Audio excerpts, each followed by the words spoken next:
நடத்தும் தேவா. ஆண்டவரும் இரட்சகருமாகிய இயேசு கிறிஸ்துவின் நாமத்தில் அன்பின் வாழ்த்துக்கள். கடந்த நாட்களிலே கர்த்தருடைய சமூகத்திலே காத்திருப்பதும் காத்திருக்கும் பொழுது பலன் அடைவோம் என்பதையும் தியானித்தோம். அதன் பின்பாக கர்த்தருடைய சமூகத்திலே காத்திருக்கும் பொழுது நாம் பரிசுத்தத்திற்காக காத்திருக்க வேண்டும், அப்பொழுது நம்முடைய வாழ்க்கையில கர்த்தர் நன்மைகளை செய்வார் என்பதையும் தியானித்தோம். இந்த நாளிலும் கூட அழிந்து போகிற பொன் அக்கினியினாலே சோதிக்கப்படும், அதைவிட அதிக விலையேற பெற்றதாய் இருக்கிற உங்கள் விசுவாசம் சோதிக்கப்பட்டு இயேசு கிறிஸ்து வெளிப்படும் போது புகழ்ச்சியும் கனமும் மகிமையும் உண்டாயிருக்கும். அருமையான தேவனுடைய பிள்ளைகளே, நம்முடைய வாழ்க்கையிலே நாம் இந்த உலகத்திற்காக மாத்திரமல்ல, தேவன் நமக்காக வைத்திருக்கின்ற அந்த நித்திய ராஜ்யத்திற்கு நாம் பங்குள்ளவர்களாய் இருக்கும்படியாகவே நம்மை தேர்ந்தெடுத்திருக்கிறார். நாம் நித்திய ராஜ்யத்துக்கு பங்குள்ளவர்கள் ஆகினாலே இந்த உலகத்திலே கஷ்டப்பட்டு நெருக்கப்பட்டு குறைவோடுதான் வாழ வேண்டும் என்கிற அர்த்தம் அல்ல. நாம் இம்மையிலும் ஆசீர்வதிக்கப்பட்டவர்களாய் இருந்து மறுமையின் ஆசீர்வாதத்தையும் பெற்றுக்கொள்ள வேண்டும் என்று ஆண்டவர் விரும்புகிறார். வாசிக்கப்பட்ட வேத வசனத்திலே நாம் சற்று தியானிக்கும் பொழுது அழிந்து போகிற பொன் அக்கினியினாலே சோதிக்கப்படும். ஒரு பொன் ஆபரணமாக உருவாக்கப்பட வேண்டும் என்று சொன்னால் அது எப்படி கிடைத்ததோ அப்படியே ஒரு ஆபரணமாக உருவாக்க முடியாது. விலை உயர்ந்த ஆபரணமாக உருவாக்கப்பட வேண்டும் என்று சொன்னால் அது நெருப்பிலே புடமிடப்பட வேண்டும். அப்படி புடமிடப்பட்ட அனுபவத்தை பெற்ற ஒரு பொன் தான் விலையேற பெற்ற ஆபரணமாய் மாற முடியும். அதை போலவே நம்முடைய வாழ்க்கையிலே விசுவாசம் என்பது விலையேற பெற்றதாய் இருக்கிறது. நம்முடைய வாழ்க்கையின் ஒவ்வொரு பகுதிகளிலும் நாம் ஓட வேண்டும் என்று சொன்னால் நமக்கு விசுவாசம் அதிகமாக தேவைப்படுகிறது. அந்த விசுவாசத்திலே நாம் குறைவுபடும் பொழுது நாம் சோர்ந்து போய் விடுகிறோம். நான் ஆண்டவரை தேடுகிறேன், நான் ஆண்டவருக்காக வாழ வேண்டும் என்று விரும்பி நான் ஓடிக்கொண்டிருக்கிறேன். ஆனாலும் என்னுடைய வாழ்க்கையில ஏன் குறைவுகள், ஏன் என்னுடைய வாழ்க்கையிலே இப்படிப்பட்ட அவமானமான காரியங்கள் என்று நீங்கள் சொல்லலாம். நம்முடைய வாழ்க்கையிலே இந்த கடினமான பாதைகள் தான் நம்மை உருவாக்குகிறது, நம்மை விசுவாசத்திலே வேரூன்று செய்கிறது.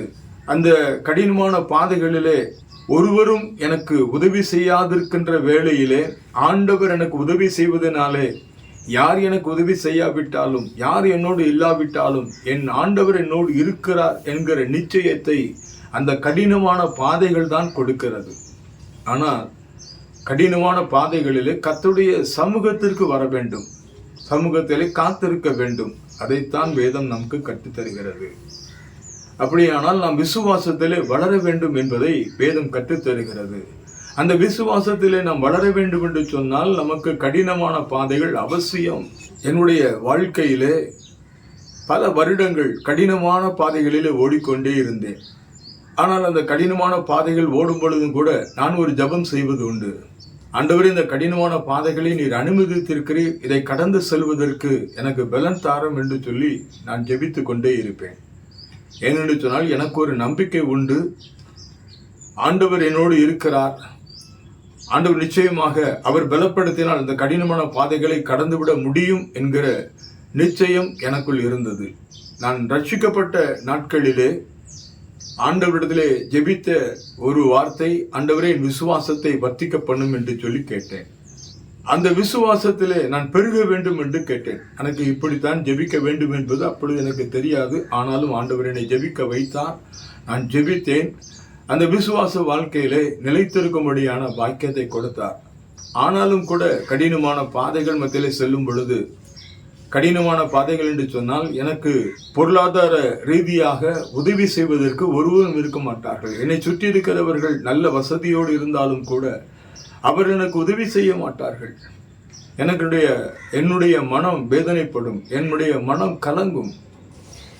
ஏன் இப்படி இருக்கிறார்கள்? இவர்கள் ஆண்டவரை தானே தேடுகிறார்கள், ஆண்டவரை முன்னிலைப்படுத்தி தான் ஓடிக்கொண்டிருக்கிறார்கள். ஒரு நாளிலே நான் கர்த்தருடைய சமூகத்திலே காத்திருக்க வேண்டும் என்று நான் முடிவு பண்ணினேன். என்னுடைய வாழ்க்கையில் இப்படிப்பட்ட நெருக்கத்தோடு ஓடிக்கொண்டிருக்கின்றேன், இவைகளுக்கு ஒரு முடிவு கிடைக்காதா என்று சொல்லி நான் உபவாசத்தோடு கர்த்தருடைய சமூகத்திலே நான் காத்திருக்க வேண்டும் என்று நான் விரும்பினேன். கர்த்தருடைய சமூகத்திற்கு வந்த பொழுது நான் துதி சோத்திரங்களை ஏறெடுத்து கர்த்தருடைய சமூகத்திலே நான் காத்திருக்கும் பொழுது ஆண்டவர் என்னோடு பேச ஆரம்பித்தார். பொருளாதார ரீதியாக உனக்கு ஒருவரும் உதவி செய்யவில்லை என்று கலங்கிக் கொண்டிருக்கிறாய், அவர்கள் மேல் கசப்பு வைத்திருக்கிறாய், அவர்களெல்லாம் உதவி செய்யாதபடிக்கு நான் அவர்கள் இருதயத்தை கடினப்படுத்தினேன். என் மேல் வைத்திருக்கிற விசுவாசத்திலே நீ இன்னும் பலப்பட வேண்டும், நீ என்னை மாத்திரமே நீ நம்பி இருக்க வேண்டும். எந்த சூழ்நிலையிலும் நீ உன்னுடைய பலத்தையோ உன்னை சுற்றி இருக்கிறவருடைய பலத்தையோ நம்பிவிடக்கூடாது. ஆகையால் இந்த கடினமான பாதைகளை ஏற்படுத்தினேன் என்று சொன்னார். அந்த நாளிலே கர்த்தருடைய சமூகத்தில் நான் ஜெபித்தேன். ஆண்டவரே என்னை மன்னியும் என்று சொல்லி நான் ஜெபித்தேன். ஆண்டவருடைய கரத்திலே ஒப்புக் கொடுத்தேன். அதன் பின்பதாக ஆண்டவருடைய கரங்களிலே அந்த எழுப்புதலின் சத்தம் என்கின்ற ஊழியத்தை என் கையிலே கொடுத்தார். அந்த ஊழியத்தை இந்த நாள் வரை செய்வதற்கு கர்த்தர் பலப்படுத்தி இருக்கிறார். நான் அந்த ஊழியத்தை உடனே நான் தொடங்கவில்லை. 2015 ஆண்டவர் என்னோடு பேசினார். 2016 அக்டோபர் வரை காத்திருந்தேன். 2016 நவம்பரிலே இந்த ஊழியத்தை செய்யும்படியாக கர்த்தர் கிருபை பாராட்டினார். அந்த ஊழியத்தை இந்த வரை செய்து கொண்டிருக்கிறேன்.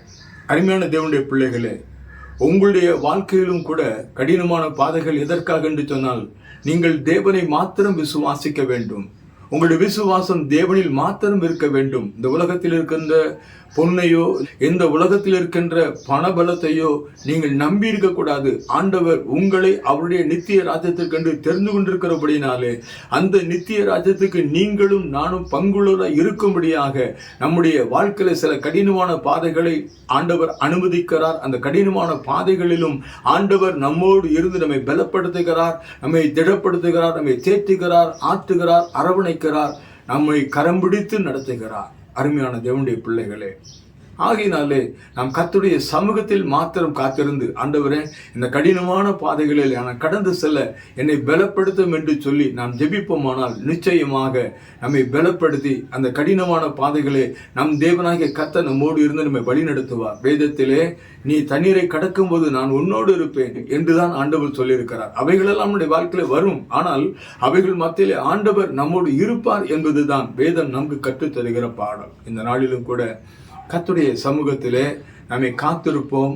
நம்மை ஆண்டவர் நடத்துகின்ற அந்த கடினமான கரடு முரடான பாதைகளுக்கு ஒப்பு கொடுப்போம். ஆண்டவரை என்னோடு இருந்து என்னை நடத்தும் என்று சொல்லி அர்ப்பணிப்போம். கர்த்தர் நம்மை நடத்துவார். அவருடைய நித்திய ராஜ்யத்துக்கு பங்குள்ளவர்களாய் மாற்றுகிறது மாத்திரமல்ல, இந்த உலகத்தின் நன்மைகளையும் ஒரு காரியங்களும் குறைவில்லாதபடி நம்முடைய தூற்றுகிற ஜனங்கள் மத்தியிலே, நம்மை உதாசீனப்படுத்த ஜனங்கள் மத்தியிலே நம்முடைய தலையை உயர்த்தி அவருடைய நாமத்தை மகிமைப்படுத்துவார்.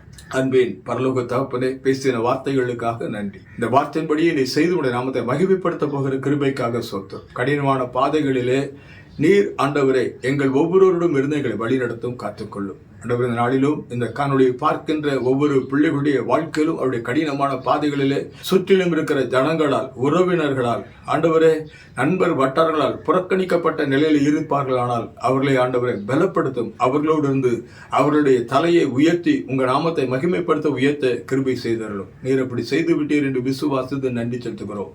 இயேசுவின் மூலம் ஜெபிக்கிறோம் நல்ல பிதாவே, ஆமென். God bless you.